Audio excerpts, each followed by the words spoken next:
We are recording. Hi, everybody. This is David P. France, and I'm coming to you live from Basel, Switzerland. And today, I have with me actress Eileen Grubba. Hi. And she's in Los Angeles, from what I understand, right? Yep. Yes. And what is so much to say? Let me just read the introduction. Right, the short introduction, and then I'm going to bring her in so you guys can hear her story. Eileen Grubba is an award-winning actress, lifetime member of the Actors Studio, and has spent over 26 years on the stage. She can be seen in HBO's Watchmen, CBS's SWAT and All Rise, NBC's New Amsterdam, and Netflix The Politician, and in ABC's Stumptown. She's been in many films and TV shows, including NBC's Game of Silence, Sons of Anarchy, Criminal Minds, Bones, Fear the Walking Dead, HBO's Hung, and Enlightened. It goes on. Bench, Instant Mom, CSI Miami, The Mentalist, Cold Case, Nip Tuck, Closer, Monk. And she's been nominated 3 times for Best Actress Awards for indie films, with multiple wins for Best Ensemble Cast and the Female Lead. She has also won multiple awards for her disability-inclusive short films. She was recently awarded the WeSpark Award for her social impact via the entertainment industry. She has also won several Mary Austin Excellence in Screenwriting Awards at the, Idyllwild Film Festival. Idyllwild. Yeah. Idyllwild. Well, you know. Welcome. Thank you so much. I'm just gonna allow you to go right. Tell us about your journey, your story. I think it's very interesting. Okay, so just diving in from the childhood adventures that started all this. Yes. Okay, so I was born into a large family. I have 6 brothers and 1 sister. I was a very active, athletic child. And my entire family, all athletes, all of them. And at just under 5 years old, we moved to a new state. We had to get vaccines for school, and I got a bad vaccine, and it attacked my spinal cord and almost killed me and left me in a wheelchair, paralyzed from the waist down, which was an improvement over what they expected, because they told my parents I wouldn't live. So when I did survive that, which was a long battle, they said I would never walk again. So they put me in a wheelchair that was too big for me, and that was that. So I spent the next few years as a little girl who couldn't wrap her head around that, trying to figure out how I was going to walk again. And I figured it out. So I fought really hard, constantly trying to put weight on my body, but just because I couldn't figure out why my legs didn't work anymore. And I used to slide off my bed and put weight on my legs and just kept trying to stand all the time. And then I'd fall all the time, but eventually I got to where I could stand. I'm holding onto the side of the bed like a toddler does, you know. Right.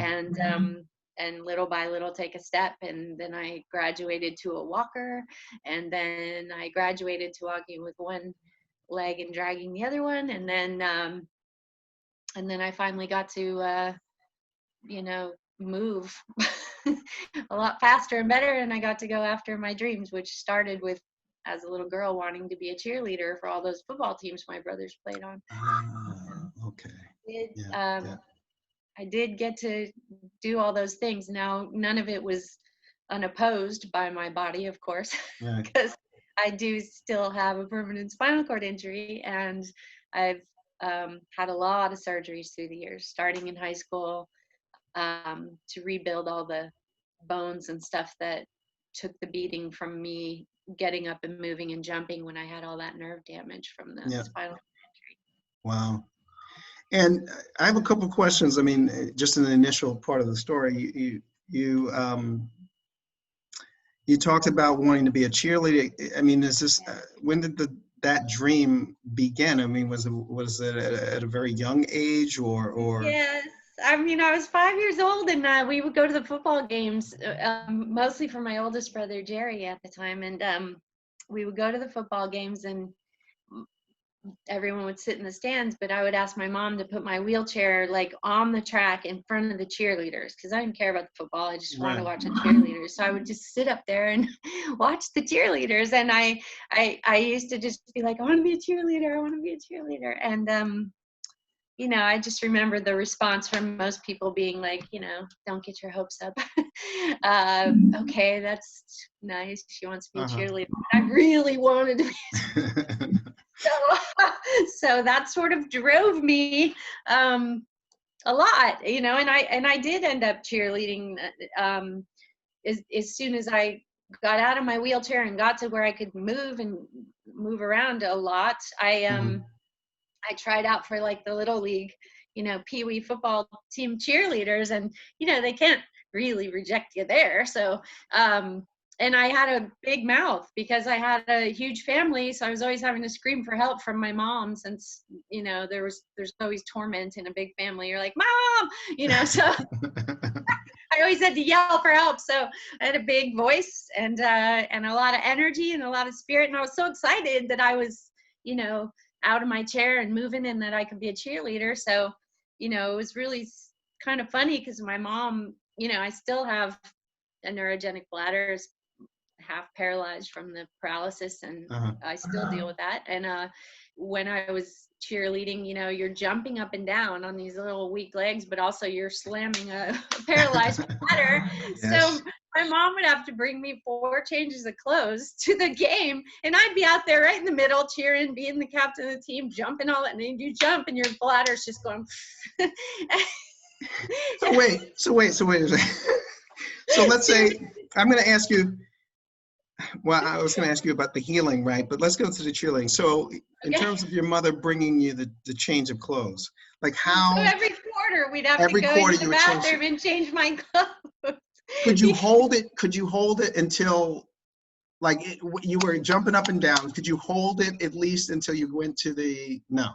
So where it just fill out or something like that? Or? Yeah, we just, you know, my siblings and people around me always made fun of me when I was little because I always peed my pants, and but I didn't have any control over that, and I really wanted to do this, you know, I really wanted to be a cheerleader, and so, you know, and when I was young, I guess it bothered me a bit, you know, it got better where I could hold it better, but I used to be the little girl in school that my mom used to go to the teachers and say, look, when she has to go to the bathroom, she has to go right now. She doesn't have time to ask you. So she needs to just be able to leave the classroom. So that was the situation. But with cheerleading, it was like, I wasn't going to leave in the middle of a cheer. I wasn't going to leave in the middle, you know, so we just brought changes of clothes, and that's how we dealt with it. And I guess there began my courage, right? Yes. Because you know, it's courageous to be a little kid willing to do that. You know, absolutely. Well, I'm going to ask you about the healing process. Until the point, right? Like, so at what point were you able to stand up? At what point were you able to walk with one, you know, and then the next and the next? Do you recall those points? I always try to remember the specifics, and you know, my parents have been dead a really long time, so I don't really have a resource to remember. I've asked my siblings, the older ones, what they remembered, and like I asked my brother Tom, I was like, how long was I in that wheelchair? I do remember that it happened in January of one year, and I know that October I was still in my wheelchair because I remember being, my mom made a Cookie Monster outfit for me because unfortunately my medical situation sort of financially wiped out the family as well. And so she took the blue rug off the bathroom floor and the toilet seat cover, and she made a Cookie Monster outfit with little styrofoam cups to make the eyes, and I won the costume contest. And I remember one of my brother Bob, pushing me in my wheelchair out to do trick-or-treating because I was slower than everybody else, so nobody wanted to wait. They all took off. So I think that I was in a wheelchair for over a year, and then I got to where I could stand. I asked my brother Tom, I said, what point did I get out of the wheelchair? And he said, all I remember is you would never sit still, even when you were in a wheelchair. I always had that energy. And you know, that fiery little personality. So thank God, because my mom said it was the only reason I survived. Wow. Yeah. I look, and it's almost like it may have been. I'm going to throw this at you, and I'll ask the next question. I mean, the fact that you cannot remember exactly, it's almost as if, in some respect, and I may be putting this on you, that you were already in your mind, you know, walking or, you know, in that space. Yeah, Right. I was sure. My brain was like, I want to walk. You know, I just didn't understand it. I was too young. I was literally, what, 3 months before my 5th birthday when it happened. Yes. And I think by the time I was 7, I was walking without my walker. So, and then it was always a battle, you know, like I had orthopedic shoes. I've always lived in pain since then. I started Even now. having, yeah, Even oh now. God, yes, every day. Uh-huh. Yeah. I had 2 more major rebuilds of this leg in 2016 and in 2017. So this surgery started when I was 14 years old, and I've had so many rebuilds. This one left foot has 14 scars over it. You know, I've had so much work trying to keep the bones, you know, Together. from hitting each other, from Uh-huh. falling, because it caved really in. And I spent when they did the first massive rebuild, like the early surgeries were smaller on the ligaments, the tendons, and all that stuff. But in my very early 20s, we did a massive rebuild, and it literally was an entire year off my feet again. But it was 4 years before I could walk across a room without a walking cast on. Okay. And they rebuilt everything, and it was a mess. But what they didn't understand, and why it took so long to get to walking again, was that I had to build up this endurance for the pain, because what they didn't know until all the way into 2017 was that they had left the leg bone, the outer leg bone, hitting the bone underneath it. Right. So I walked on that bone, hitting that bone every step for Years. many years. Yeah. I had an AFO brace to try to stop the hit, and it lessened it a lot. And then my body built like an internal cast of bone all around the whole internal part. Wow. And so the surgeon who took it apart in 2016, because the falling was getting worse, the pain was getting worse, I couldn't walk at all without the brace at all anymore. And in 2016, he went in and had to rebuild all. He said there were shelves of bone like all around, like my body just literally built a brace around the joint, trying to stop it from that hit. And then he took that all apart and left me with the hit again. And until I finally was like, can't you, you know, instead of doing your regular MRI, can't you do a weight-bearing MRI or something? He goes, well, they don't have that, but they did a weight-bearing CT. And he was like, damn, it is hitting. So they had to literally cut off the bottom of the bone. And that stopped the hit, but then the foot caved in. Yeah, look. I mean,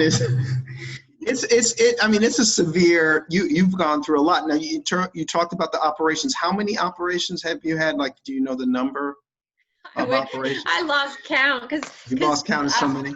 Yeah, I know I've got 14 incisions on this foot.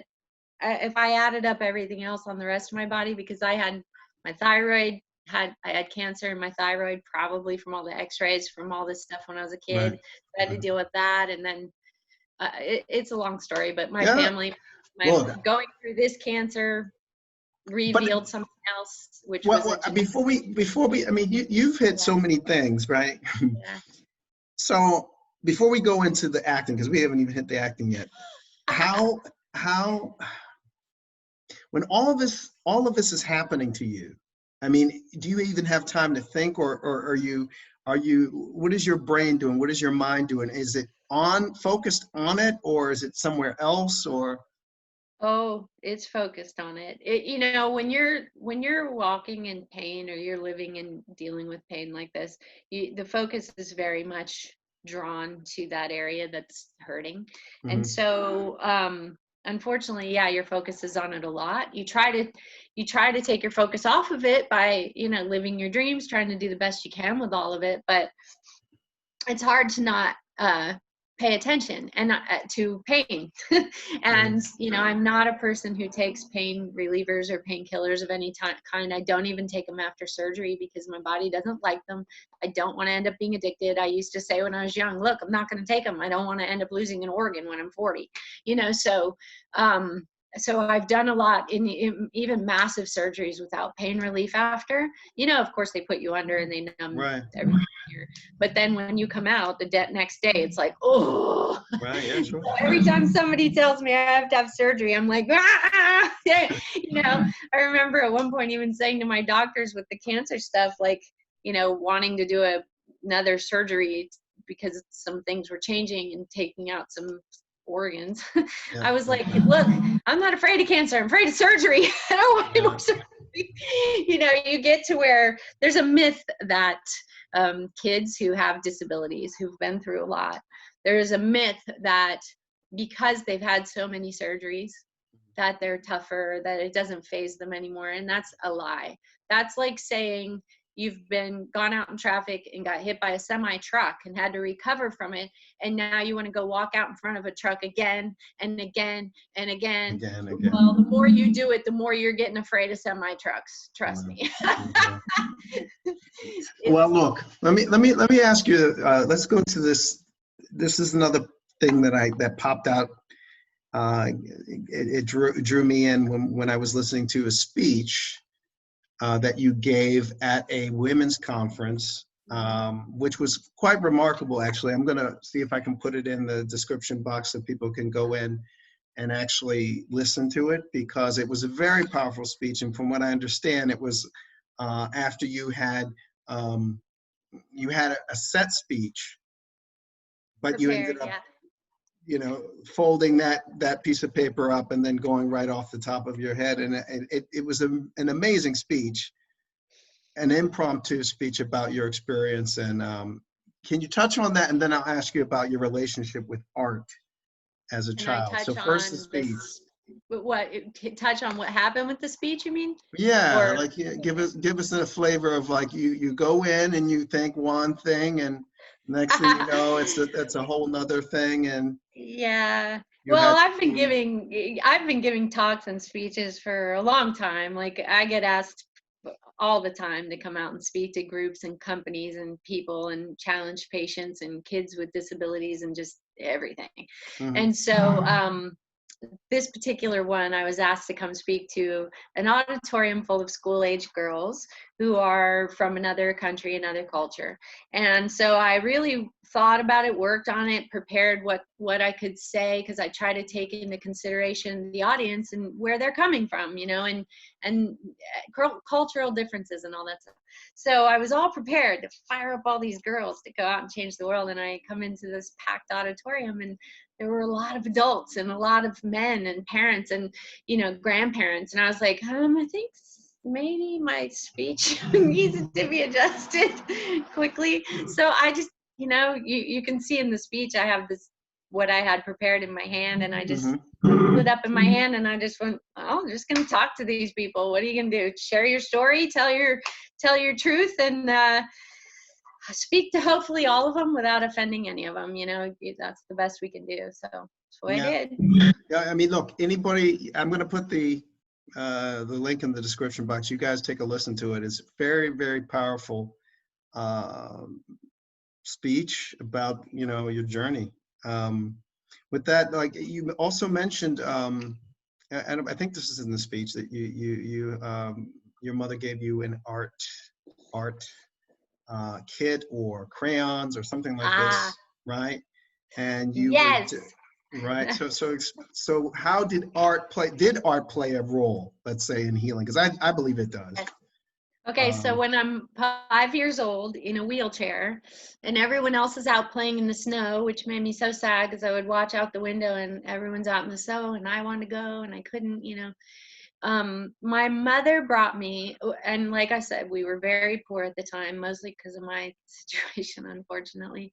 But we lived in a small town, and my mother went to the newspaper printers where they threw away the rolls of newspaper print out back, and there was still tons of paper on them when they threw them away. Yeah. So my mom got some of those rolls of newspaper print, and she got me the most massive box of crayons you've ever seen. So it started with me rolling out that print across my floor and just drawing everything I ever wanted in my life. And I did. I drew everything I wanted and everything the way I wanted to see it. And then I graduated because she got me a glue sewing machine, because I was too little for a real one, and that I could glue things. So I started, I myself as a little child wrote a letter to the company that the glue sewing machine came from, saying they didn't give me enough material in the box to make anything. And so one day in the mail, this huge box of fabric showed up, and my mother was like, I don't get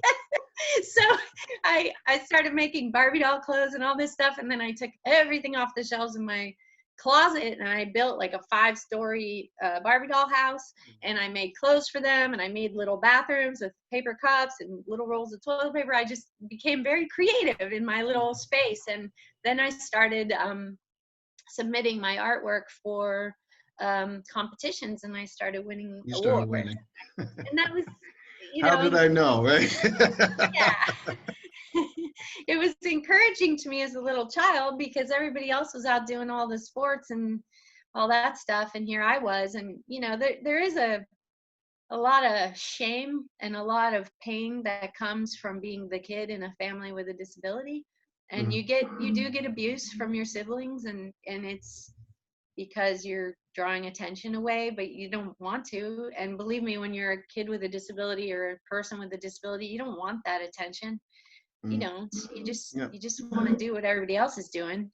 And so it gave me something to do and focus on. It made me feel good doing my artwork. And so that continued on even after I got out of a chair and started cheerleading and all that. I took art classes in school. I ended up getting an art scholarship.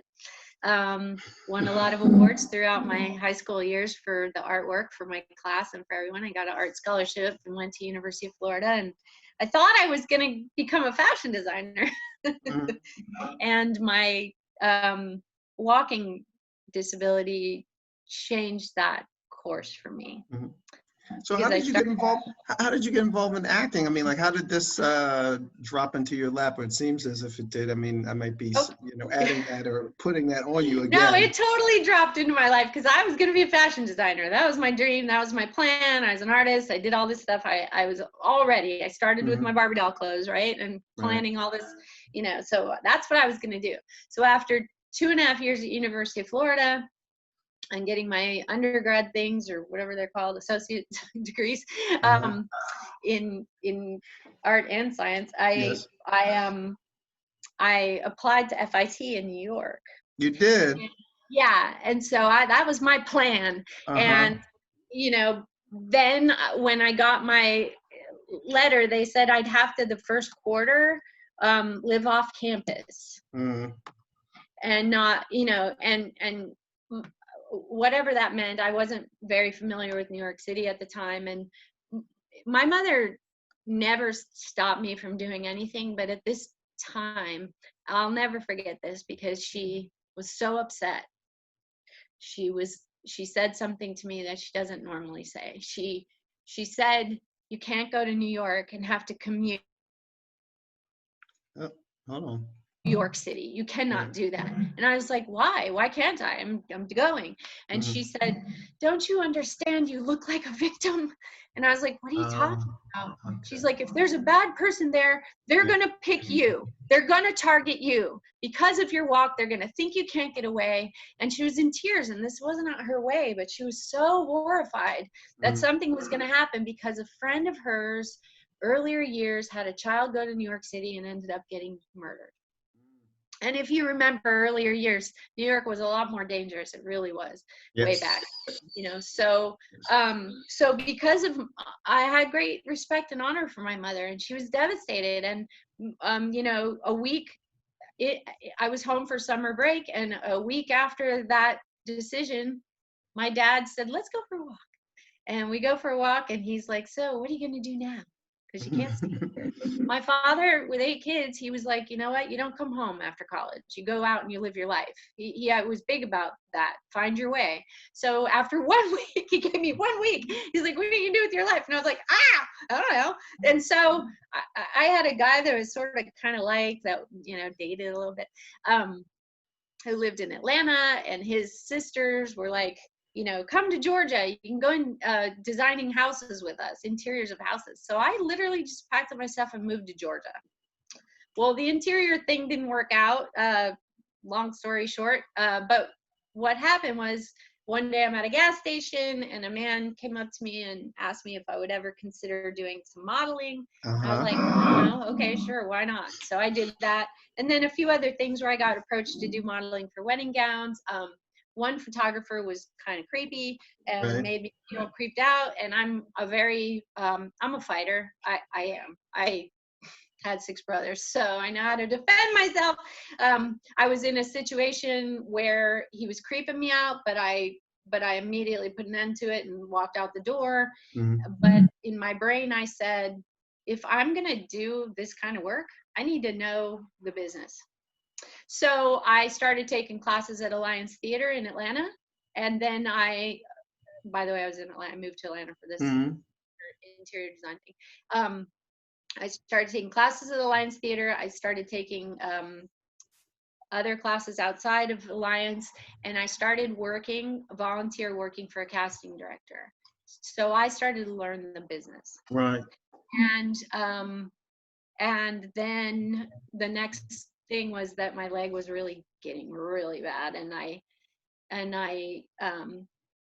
this was also the year my mother died, and I had to get my leg rebuilt, and we knew it was going to be at least a year off my feet. So I talked to the teachers at Alliance Theater School and was like, should I consider a different career, because obviously my leg is gonna be a challenge. And that teacher, I've said this before in interviews, that teacher gave me the answer that kept me on this path the first time. And she said, Eileen, I've taught many students through a lot of years, and to most of them at this point, I would say, yeah, go find something else to do, but not you. You have to do this. And I remember questioning her, and it gets me emotional thinking about it, but I'm grateful to her to this day. But I didn't know yet what was happening. But, you know, I was doing musicals in Atlanta, and everybody was great there. They didn't care that I couldn't walk. I did Cinderella in construction boots, you know, literally. And, and I remember when I was one of the silly dancing girls in for Beauty and the Beast, where Gaston has to, you know, I had to walk up the aisle, saunter up the aisle in this long, long gown, and I had construction boots under. And I couldn't walk up the literal 2-3 steps up to the top of the stage. So their Gaston was huge. So he just reached down, spun me around, picked me up, spun me around, and set me down on the top of the stage. And so we worked around it. So I just, you know, and I had so much fun performing, and it was always so great. And it was just amazing to perform in a community theater that had over 1,000 people. And then all the little kids come up after, and they're pulling on your dress. They're like, Cinderella, Cinderella, can we have a picture with you? You know, so just to see their faces light up, and I had so much fun. And then, you know, I was married at the time, and at that time, my husband went through a thing, and I was recovering from leg surgeries, and he ended up having to go to another state for work. So we picked New York. So Okay. So here it keeps moving. So you're in New York. Yeah. I moved to New York thinking this is okay, but I can't walk. So I'm still doing the walking cast thing, and I'm trying to navigate New York City. So this was a challenge, needless to say. Thank God I was young and had the energy for the challenge, but I was in so much pain every day. It's like walking on broken bones. It was not a small amount of pain. So I would go out every day and go as far as I could until my leg gave out, and then I would sit down and I would rest up. cross my leg up over the other leg so that the blood would drain out of it, so the nerves would go numb, and then I'd get up and take 10 more steps. And you know, the day you can't get home, the day your leg goes out, is always the day you cannot get a cab or even a seat on the subway, or even Right. get to the subway. Jeez. So needless to say, New York was quite a challenge. I did work. You did work, right? See, that's the thing, right? You worked. Yeah, You got more work. acting jobs? I got acting jobs. I got some stuff, and I did some stage. I learned a lot at HB Studios. I did some singing cabaret on 42nd Street at Don't Tell Mamas. You were at Don't Tell Mamas, huh? Yeah. You know, if you can't walk well, you slink across a piano. That's what you do, you know. I'm only laughing because I have friends that are in the business doing stuff, and someone mentioned he's at someone who was working and then years and years later decided to self-produce, and he was at, what is it called? Don't Tell Mamas or something. Really? And I told a friend of mine, and she said, he's there? You know, like it was a big deal. I don't know. But it's one of the places, a stomping ground, right? It's the place that you go to do your thing. Yep, Don't Tell Mamas was a thing. Was it 44th or 45th? I don't know. Don't tell me. Don't ask me. I wasn't the theater guy. I was the dance guy. And I was very much you know, on my way to, yeah, I understand. different area, part of New York City, different part. I remember Sardi's and all those places around there that everybody used to go. Is great. Yeah. But going that direction, I used to walk by the actor's studio all the time, and I would look up at the actor's studio and I'd be like, oh, I want to be a member of the actor's studio. And it was a dream. I knew all about it. I used to watch the shows, and I just was like, oh, I want to be in the actor's studio. And I remember meeting a girl, you know, within about a month of me being in New York, or maybe not even a month, it might have been less, where I told her, oh, I want to, you know, here's my plan. I'm going to do this and this, and I'm going to get in the actor's studio. And she's like, good luck with that. And I was like, what? And she goes, well, I went to Juilliard, and I have a lot of friends who went to Juilliard, and most of them can't get in the actor's studio, and they've been trying for years, so you're never going to get in the actor's studio. And I just looked at her and I was like, you know, maybe it was blissful ignorance, I don't know what it was, but I was just like, well, that's not going to happen to me, you know. And so there was another goal I really had. I used to walk by and be like, oh, and you know, and I did get into the actor's studio, and it's, you know, I went to visit there last year when I was working on New Amsterdam, and I went by the actor's studio again, and I always smile and think about the time I was told I was never going to get in the actor's. But clearly though, I mean, if as you're telling the story, do you see like there's a trajectory that is like going, you know what I mean? Like all of the things that happened earlier in your life, this thing is like taking off. It seems. Well, every time I tried to, you know, like it was such a dream, and I was so determined. I was like, this is happening. And when I was young, I used to write letters to everybody. I didn't know anything about the business, and I write these letters saying, I want to be in your next film. And, you know, that never worked out. But but I used to work really, really hard. And even when I was in New York, early, I used to take risks that most actors just wouldn't take. I remember, people will so laugh at this stuff. I used to take the Ross reports, and I would figure out what was going to be in the path I was traveling on that day, since I had to minimize steps walking before the ankle killed me. And so I would, you know, I was like, okay, I have to have an agent. So I would circle all the agents on this path. And I remember the first agent I met with basically told me I was never going to work in this industry. He asked me to walk across the room in front of him. Then he told me, you're never going to work in this industry because you walk funny. I was like, whatever, dude. I had words with him about probably already turning down what most of his girls aspire to do, because I did. And and I walked out that door, and probably a day later, I walked by the Buchwald agency. And I walked in, and I saw their security guard, and he was a very nice gentleman, and he sat there going, do you have an appointment? I was like, no, but I just need to take my stuff to them. And I walked all the way across town, and I talked my way past security. I walked up in gave my pictures to them, and then I made my way home. And before I got home, there was a message in my voicemail from the Buchwald agency saying they would like to bring me in for a meeting. And so before the end of the week, I was signed by one of the top agencies in the whole city.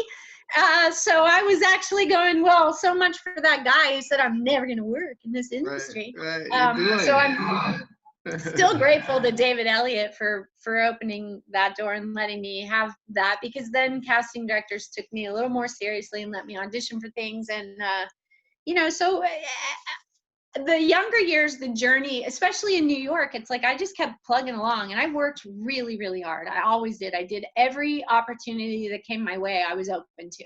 So I did some indie films, and I went on a lot of commercial auditions, but commercially they were not booking me. I would get a lot of callbacks, but they were just not doing it. And so I didn't know what the deal was then until many years later, when I got a lot of confirmation that the commercial world was just never going to hire some female that had a flaw. That wasn't happening. But let me ask you a question though. Can it be that, like, if you're in a commercial, you can be sitting down, right? Oh, heck yeah. And that was always my argument. Yeah. That was always my argument. I didn't really realize how bad. I mean, I knew that it was a factor because of things like one time, when I was in LA, I went all the way to San Diego for an audition, and then I'm halfway back to LA and I got a call from my agent saying, Eileen, is there something wrong with your leg? And I was like, why? and they said, well, they loved your audition, but one of the producers saw you limping when you walked out of the room, and so now they're nervous to book you, but they liked you for the thing. And I was like, no, it's fine. I mean, my leg's been rebuilt. It's not a big deal. I can hide it. So then she calls them back. Then she calls me back. And then they made me drive all the way back down to San Diego just to walk across the room to prove I could do it. So there's a lot of driving in LA with traffic and everything. And I did book that job, but those are the things that let you know. And then later, a friend of mine who has the same spinal cord injury, but his is newer, so his movement is worse than mine. So he's a director, and he's especially accomplished. I mean, he's so amazing. He's so skilled, so talented. And he brought me in for a commercial spec for his school. And he had me doing this non-smoking campaign where I had a little girl. I walk in the room, I'm smoking, my little girl's with me, whatever. And he called me up in post-production on that. The shoot went great. Everything was fun. He called me up in post-production and he said, well, Eileen, it's just as bad as you think it is behind your back. Or, what you think is happening is definitely happening, because they're at the school telling me I can't use you for this because of your walk. And I was like, they're saying that to you? He's like, exactly. He's like, why can't I use her? And they said, well, then it's making a negative statement about people with disabilities that you're smoking. And I was like, that's ridiculous. I'm a human being like everybody else. So it's like, if that's happening even on a non-paid job, people aren't thinking. And I know, because I was on a shoot one time where they literally, I mean, a huge shoot where I was chosen because I was a cancer survivor. And they totally discriminated against me on that set, like in a rude way, where they were like lining up the other cancer survivors to have them walk through the room, and they would make me go to the back every time. And then as soon as they yelled action and everybody went, they'd have the AD run up and grab me and drag me backwards through the shot. And, it was so insidious and it was so mean. And at one point, there were 2 Black actors in the group of 8, and the man was like the star of the thing. Like, he was the guy, the guy they clearly wanted to shine the whole commercial on. And he noticed, because he recognizes discrimination, right? Yeah. So I'll never forget, his name's Herb. He stood tall, went to the back of that line, put his arm out and said, walk with me. Yeah. Look, you've seen it. You've seen it. So, yeah. I mean, I can feel it. And it sounds weird. And the woman, the Black woman that was on the Sad. On the shoot came up and gave me a hug, and she whispered in my ear and she said, "My dear, you do get discriminated against, don't you?" And I was like, yeah, no one ever wants to hear it, but the people who've been there recognize it. They see it happening. And that shoot was so painful for me, because I remember even saying to the AD as he's ripping me backwards out of a shot, I'm like, even as a cancer survivor, I can't have a limp, because I know cancer survivors who are missing limbs, missing organs. Like, this is a healthcare commercial. I should be your poster child. You're cutting your poster child out of your commercial. And you know, I made a big issue about that one. I didn't sue him or anything. You know, a lot of people said I should have, but I felt like it's time for educating, you know, and it was an opportunity to educate. So I did, you know, make sure I made friends with the heads of that company, and I'll leave the name off for now. But I made sure they knew who I was before that commercial came out, because I was like, if they cut me entirely from that commercial and I lose residuals, which means I lose my health insurance, which is critical to my survival, they're going to have a problem on their hands. You know, so I made sure I knew that I was a leading voice and advocate for disability inclusion in our industry. And I'm forever grateful to Herb and Jocelyn for just being supportive in that moment. You know, none of the rest of the team really, they were all noticing but afraid to speak up, but Herb was not afraid to stand by my side and be supportive and kind. And later they wanted to cut me further out of the shot, so they had everybody just sit on this bus, sit wherever, and I sat in the middle somewhere. And the director gets on and he looks around, because the cameras are going to shoot towards the back of the bus. He looks around and he sees Herb sitting in the back center, and he sees me off to the side here, near, more towards the front, and he goes, "You get up and go to the back of the bus and move over, like, out of my shot." And said it like that? Yep. And in that moment, I said, "Oh, great. So now we're going to make disabled people sit at the back of the bus. That's awesome." You know, I just said it because I was so over it. And Herb starts singing, "We will prevail," under his breath to me. And I was like, oh, God bless him. So anyway, so. I mean, so let me ask you this, you know, you've been advocating for people with disabilities for probably many, many years, right? Yeah, so when did you, was there a definitive moment? Was this the moment that was definitive for you, or did you know all along? You know, that night I went back to my hotel room and I cried. And I don't really cry a lot off camera. Usually I save all that drama for the stage and the screen. But this is a subject that emotionally really rocks my world, hits my world. Because I remember being a kid who got beat up all the time at school just because I walked funny, and at home because my siblings were over it. And, you know, just I have not forgotten any of those things. And I went home to my hotel room that night and I cried. And I was like, God, why does this keep happening? I'm just trying to, like, make a living and make health insurance. Why does this keep happening to me? And just suddenly, just, you know, you get that voice in your head. And why you? Why is this happening to you? Because you're the one who's going to do something about it.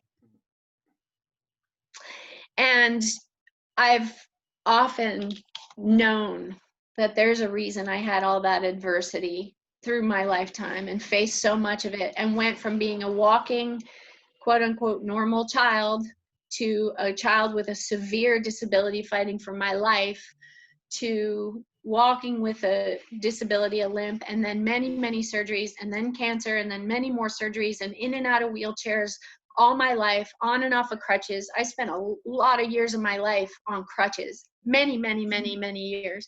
And to see the different way that people treat you based on what level of ability you're at, and whether or not they empathize or are going to be cruel. Turns out people are much more cruel when you're walking and limping than they are when you're actually in a wheelchair. They're kinder when you're in a wheelchair. Right. And I've had this discussion with a good handful of my friends who are in wheelchairs, and one of them said to me, it's because they flat out know they're going to hell if they bother me. But with you, there's a question. And I was like, that's a funny way to look at it. That was my buddy Danny Murphy. He was a advocate with me, and we beat down a lot of doors together. But that was a defining moment, because I was like, you know what? Now they're messing with my health insurance. That interferes with my life. And if I have to go out and fight the whole world to make my health insurance, I'm going to do it. And so I was strategic in my battle after that event. And I made sure I tweeted out little things enough to let them know that they better shift some things, or this girl's going to talk. You know, and I will continue to, because it's ridiculous that people who have had to fight for their life all their lives are being treated as if they are lepers, contagious lepers who shouldn't be allowed to work in the world because, oh no, somebody might see a limp or a scar or a flaw or a limb missing or something. Come on, you know, like as if battling the illnesses and the disabilities are not enough of a challenge. Now let's battle all of society too, and we shouldn't be allowed to work or have dreams or fall in love or do all the things that everybody else does. Come on, you know, it's I refuse to accept it, and you know, I've gotten pretty sassy about it through the years. Sure.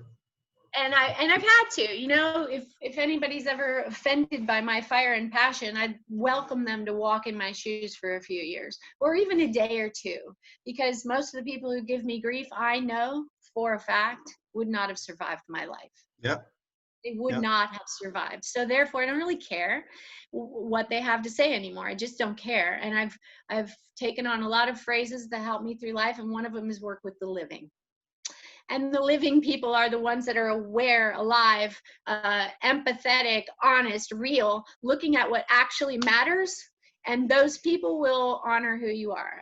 I think I said this to you earlier when we were talking about a prior interview about how I say, play with the cool kids. And the cool kids are the ones that have enough faith and belief in their own journey and how hard they've worked, that they're not worried about what everybody else thinks of them. So they're not going to be afraid to include a person with a disability or a difference of some kind. They're not going to be afraid to have a friend with a limp or a missing limb or deaf or blind. They're not going to be afraid because they see you as a human being. And so I say, work with the cool kids, work with the living. And that's something I've had to do. And unfortunately, it's been extremely painful through all of life. But the one thing that can stop you on your journey, my physical stuff is not going to stop me. It's gotten in my way a lot. But in the course of my career, I've been through so many surgeries, beat cancer, lost parents, lost people I love, have helped them all through their battles, rebuilding things, being in pain all the time. And I still went after my dreams with every moment that I had left and with everything I had left in me. And in the times when I was tempted to quit, and there have been times where it's been hard enough and the challenges have been enough and people have been cruel enough that I wanted to quit. And then I think about that 5-year-old. I think about that 6-year-old, that 7-year-old, the 7-year-old who climbed in the car and because of the way people were treating her at school, said to my mother, I wish you would have let me die. Not because of what I was dealing with physically, but because of how people treated me. And I decided that the world has to change. It's not me who has to change. It's the world that has to change. And if ever there's a year that the world is becoming very aware of the fact that we need to start accepting and appreciating all people, we need to give respect to all people because there is a reason, there is a purpose for every one of us being on this planet. And if we're really concerned about the brokenness of our world right now, we need to look at the whole picture. And the whole picture is missing 20% of its pieces. Yeah. And 20%, that 20% are the people who've been through the most, overcome the most, have learned to adapt, adjust, and overcome, and have dealt with discrimination in extraordinary measures. The amount of abuse and things that they've had to endure, and many of those people with disabilities are still standing up every day, no matter what pain they're in, no matter how much no one believes in them and backs them, and they put a smile on their face and they keep going. Boy. Now, you're leaving out your game changers when you're leaving out those people, because they know how to fix things. They know how to adjust. They know how to adapt. They know how to overcome. They know how to put a smile on their face and go for it, because they don't know how many days they have left on this planet, and they've faced their lives, and they've faced humiliation and discrimination, and they're not afraid. They're courageous. So it's like, if the world wants to be functioning better and more fully, we need to include our game changers and our people who might not look perfect on the outside, but they have such strength and fortitude on the inside that they might have a lot of the answers to a lot of our challenges and problems in life. They really might. And that's something I've been speaking up about a lot. It's like, I know that when people are in the most trouble, like literally fighting for their life, which is just a matter of time for everyone. Yes. But when people are in the most trouble in life, who know me, they call me. Even my father, even my mother, even many of my friends, loved ones that have many survived and many lost cancer and all those things. They call the fighter. They call the survivor. They call the thriver, overcomer. That's who they call, because who do you want to learn from if you're struggling? You want to learn from the people who know how to overcome. If you want to be a star football player, you're going to follow the star athletes, right? If you want to be a star survivor, go find your survivors. I know when I went through cancer, I went and found all the people who beat it. And I was like, okay, how did they beat it? And and that's all I wanted to know. I didn't want to talk to anybody else except somebody who'd beaten something worse than I've been through. And so I found those people and I asked them how'd they do it and what'd they do. And, so I think our world will be a much better place when people with disabilities are included in every community, because they are in every community. They are every race, they are every gender, they are every difference, they are every country, they're every nationality, they're every age. And we don't have a right to decide that they are of no worth or no value, like they did, in Hitler's times. The people he learned how to mass murder on were the people with disabilities. And you know what? Nobody cared.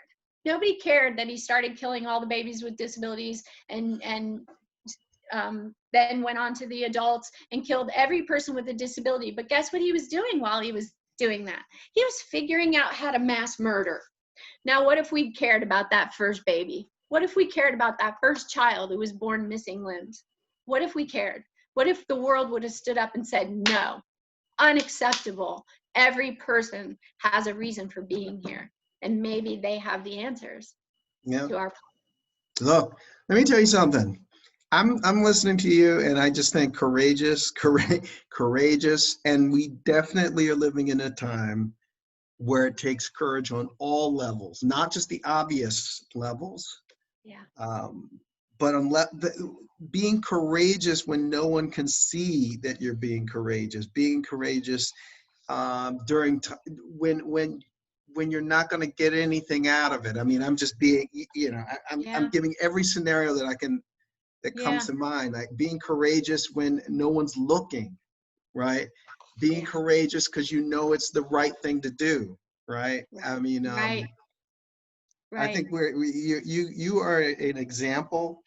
Look, is there anything else that you want to add? We've been at this for a while, but is there anything else that you want to, you talked about breaking down doors or creating a world or a place for people with disabilities? What was it like when you started versus what is it like now? Were you able to, can you see a difference?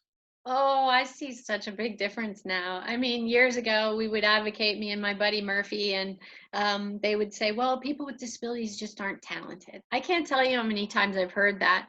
At one point, I started a Facebook page called Trained Actors with Real Disabilities. And the reason I started it was because everybody used to say, well, there aren't any trained actors with real disabilities. I'm like, yes, there are. Here we are.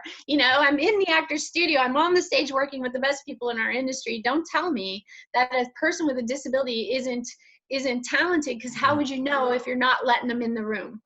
And so so I just have been battling, and that page on Facebook has grown bigger and bigger and bigger, and we just keep adding and adding. I have a friend who runs it most of the time now, and we just try to keep improving on it so that we keep putting out the work of people who are trained actors with real disabilities, you know, because even in the entertainment industry, when there was a role for a person with a disability, then they would say, well, we can't hire them because we need them to go on and off the set, or we need them to walk in this one and be in a chair in that one. And I'm like, that's a really stupid argument, because there are 40 million Americans alone who have walking disabilities, and there are a lot of spinal cord injury walkers. So if you need one that goes wheelchair to walking, pick somebody who spent a lot of time in a wheelchair and is now walking, like me, like my friend Joe, like any of us, you know. So there's always a place to fit that. And like last year I did a role on New Amsterdam, which was just like, it felt like a God shot, you know what I mean? It was like, oh wow, where'd that come from? I read the script. I had no time to prepare the audition because it came in at like 5 o'clock and it was due the next morning, and I was supposed to be on the stage of the actor's studio the next morning. But so I was like, oh, there's never any time to prepare these. And then I read the sides and I was like, the girl has spinal cord injury, cancer survivor, medical industry caused her paralysis, and she's mad. I was like, ding, ding, ding, ding, ding, ding. So, and that one's now on the pre-nomination ballot for the Emmy run. I saw that. I saw it on Vimeo, right? Is that on Vimeo? We get, yeah. So hopefully we get to the final nomination ballot.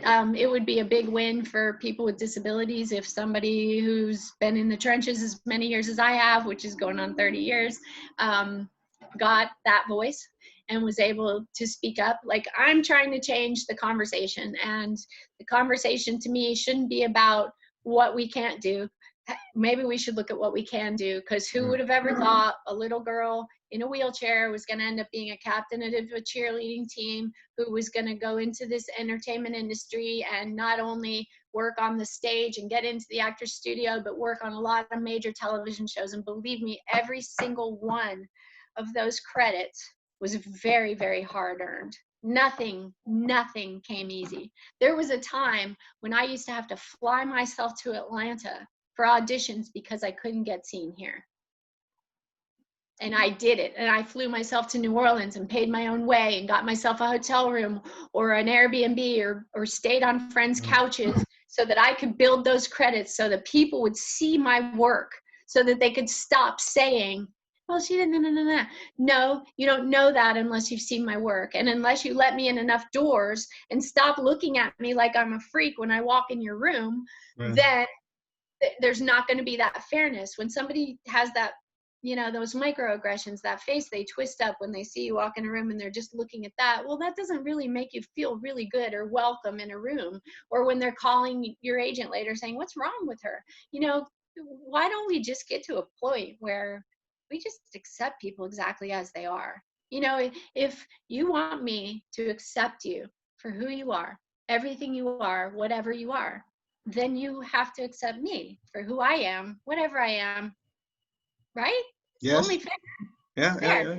Mutual respect. And I think our whole world will function a lot better if everyone looks at every human being like an individual and evaluate them based on their humanity, their integrity, their courage, their life force, who they are.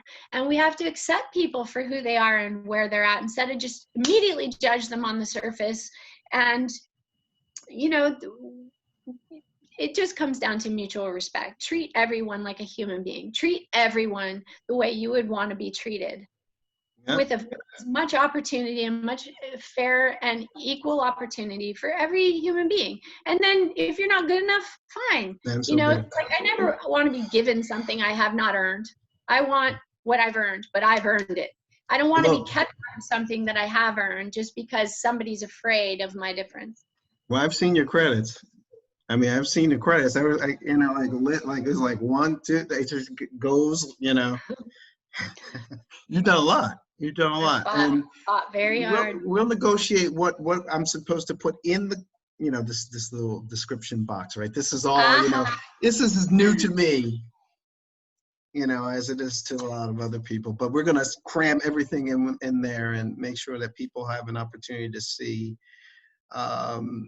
you know, what you are doing, the long form bio, except there's a short form, the long one. You guys got to check it out. Read it. And you know, I guess this is all, you know, I think we're at the end. This is amazing, amazing, amazing, amazing. And even how this came together, how you and I are, you know. I know. And how many coincidences we have, how many things in common. There's a lot. Now, I didn't tell you guys what my coincidences are, right? That'll be later, right? But it's all about her today. Thank you so much for your time. Welcome. Is there anything else, like any upcoming appearances or TV, anything to watch out for?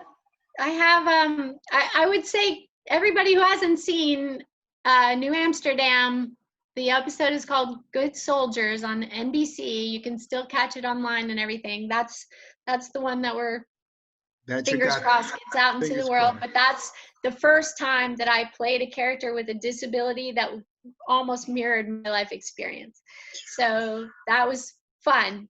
And Sean Cassidy wrote the episode, so watch for that. Watchmen is still out there on HBO, and it's so timely. It came out, you know, way before all this. What's the name of that project? It got lost. Watchmen on HBO.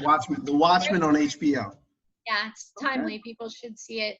And there's, you know, there's a lot of stuff rerunning, but I have a couple of films. I'm going to work on a film called Ulysses Coyote for a director named Steven Savage, and that's going to come as soon as we open up. And NBC has a few more things in the works. Good. Fingers Thank crossed. you so much. Look, inspiration. You guys check her out. I'll have all the stuff in the description box. Have a great rest of your day. Thank you so much for taking the time out of your schedule and sharing, you know, your story, you know, the challenges that you faced. And I'm sure that we're going to get some very positive feedback. I can feel it. Well, thank you for having me, and thank you for sharing your story with me before we started. And thanks for giving us a voice, because I think the world needs to hear from our game changers right now. Yeah, absolutely. Right? Yeah. Thank you so much. Take care of yourself, okay? Thank you, David. All right. Bye-bye.